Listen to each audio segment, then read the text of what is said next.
પંચમહાલ જિલ્લામાં હવામાન ખાતા દ્વારા ઓરેન્જ એલર્ટ જાહેર કરવામાં આવ્યું છે.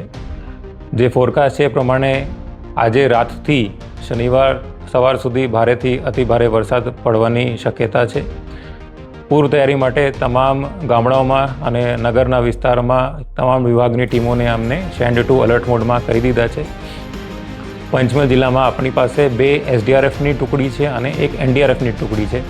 ત્રણેય ટુકડી એઝ ઓફ નાવ ફિલ્ડમાં છે.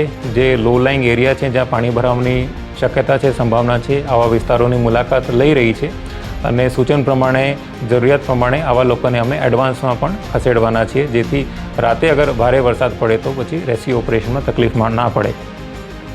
એ સિવાય જે જિલ્લાના એમરજન્સી ઓપરેશન સેન્ટર છે એની ઉપર રાઉન્ડ ધી ક્લોક 24 કલાક વર્ગ 1 અને વર્ગ 2ના અધિકારીની નિમણૂક કરવામાં આવી છે.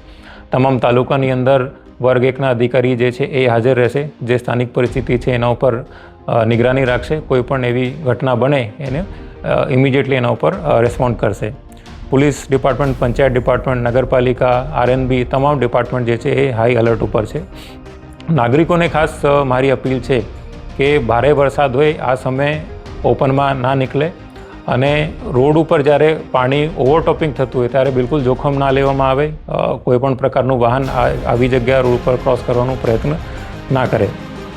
વિશેષ માહિતી પાવાગઢ માટે અમે એવું નક્કી કર્યું છે, આવતીકાલ અગર સવારે ભારે વરસાદ ચાલુ હશે તો સ્થાનિક જે તંત્ર છે એમને અમને સૂચના આપી છે કે અમારું જાહેરનામું તો સવારે 4 વાગ્યા સુધીનું છે, પરંતુ ભારે વરસાદ ચાલુ હોય તો પછી જે સ્ટેર છે જે છે એનું કમ્પ્લીટ જે સ્ટેર છે એને બંધ કરી દેશે અને જ્યારે સેફ લાગે કે પરિસ્થિતિ સામાન્ય થઈ ગઈ છે તો જ એને ચાલુ કરવામાં આવશે.